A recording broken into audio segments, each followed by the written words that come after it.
In today's video, I want to talk about 3 lessons that I learned about retirement in 2023 and my 3 goals for my retirement in 2024. I'm Maureen Bransky. This is Life Starts at Retirement. I produce a retirement lifestyle video every Saturday at noon.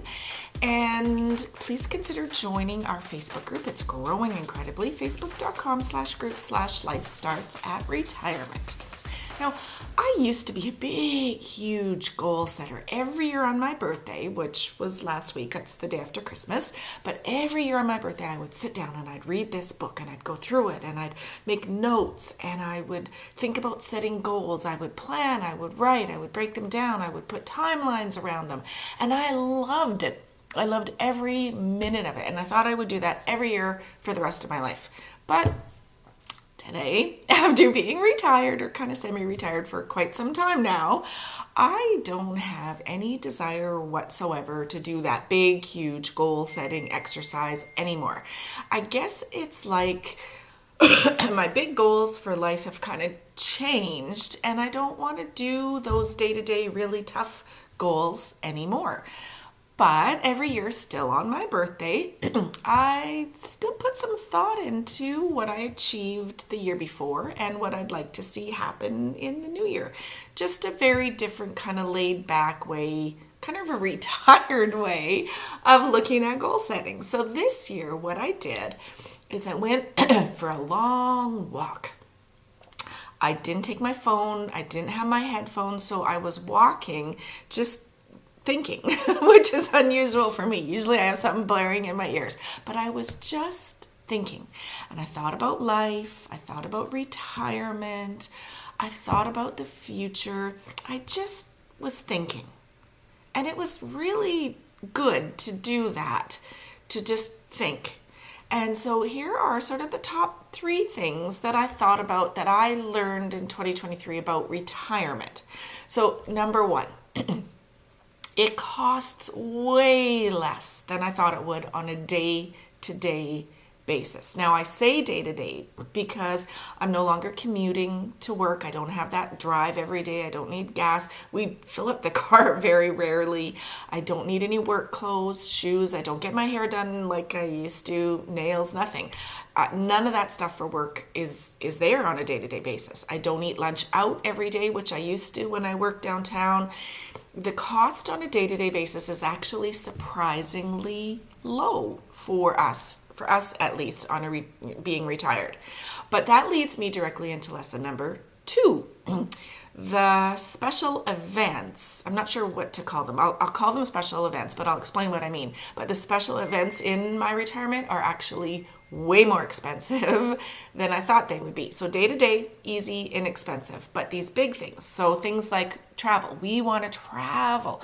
We want to take big, huge trips. We took a great big trip this last year. It was a 6 weeks. We went on a cruise. We went and spent 4 weeks along the East Coast. It was wonderful, but it was very, very, very expensive.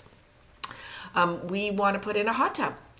Again, very, very expensive. We are looking, I don't know that we will, but we're just looking right now at the possibility of upgrading our trailer that we use all summer.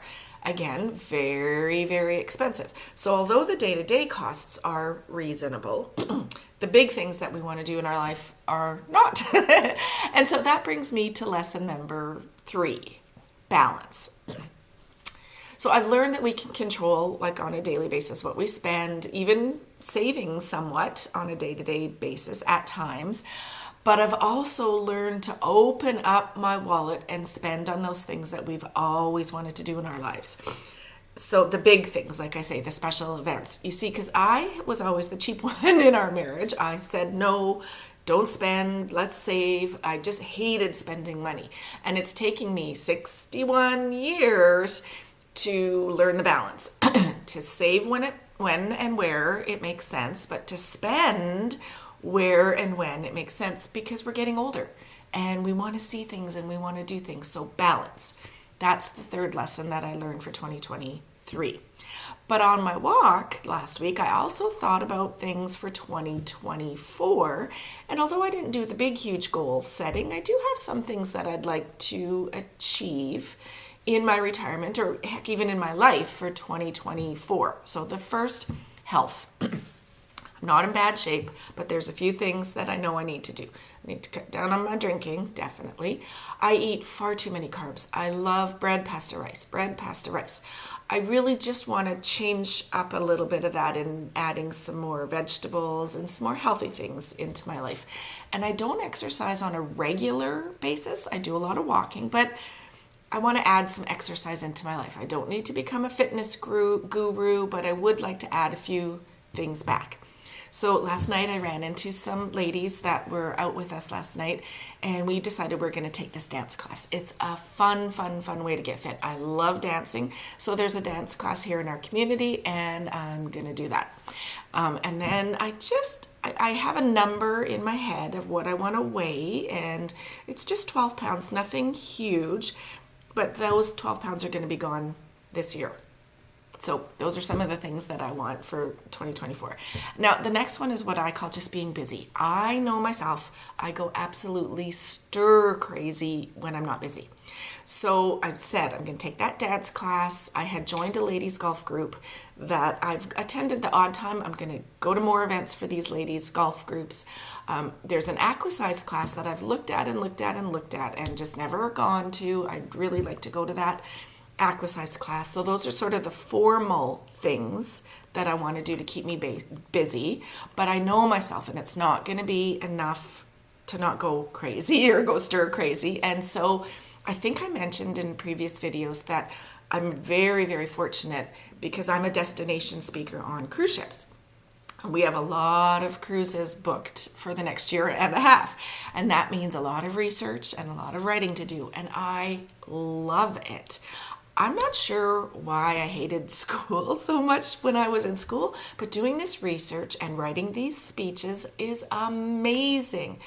I'm learning so many incredible things about the world, about the destination, about animals, about plants, about all of this stuff.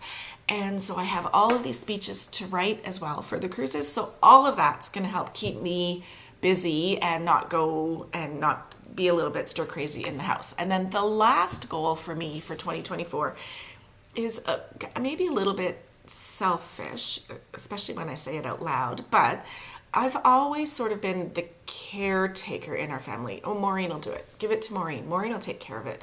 Mom will do it. Grandma will do it. All of that. And I don't want that to stop altogether because I really enjoy most of it. I really love that feeling. I like being needed. I know that. But I just want to pick and choose a little bit more, or maybe say no if I can once in a while about what other people expect me to take on and what I do take on.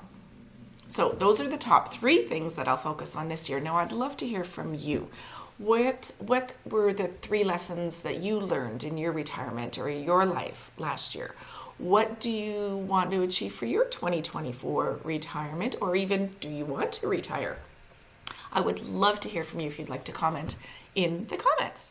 So I'm Maureen Dobransky. This is Life Starts at Retirement. Again, we have an amazing Facebook group, facebook.com/group/Life Starts at Retirement. And please consider subscribing. I do produce a retirement lifestyle video every Saturday at noon.